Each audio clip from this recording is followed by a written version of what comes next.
much is that amount? I collected 2,500 naira from you. Yes. And another 2,500. Yeah. Making it 5,000. 41,000. Huh? 41,000. 2,500 plus 2,000. That is 41,000. Oh my God. 5,000 naira. That is 41,000. Jesus! I say you collect 2,500 plus 2,500. 0 plus 0. 0. 0 plus 0. 0. 5 plus 5. 10.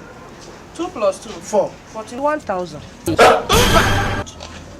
plus 0. 0. 0 plus 0. 0. 5 plus 5. 10. I write 10. 2 plus 2. 4 now. You carry one. You carry one. You carry one. Where you dey carry am go? Hey!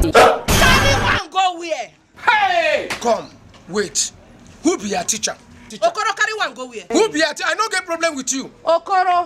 No. 1,000. 5,000. Wait. Let me talk. I want to go and see your teacher. I don't get problem with you. No, you come borrow money. Who says so? Who be your teacher? No, who teach you? No, I don't get any problem. No, shut up. I am coming. Let me go and see your teacher. You say 5,000 plus 2,500 plus. Is it not 5,000? No, but you follow me the answer calculation now. You go tell me how 2,500 plus 2,500 when I come back. Hey! 41,000.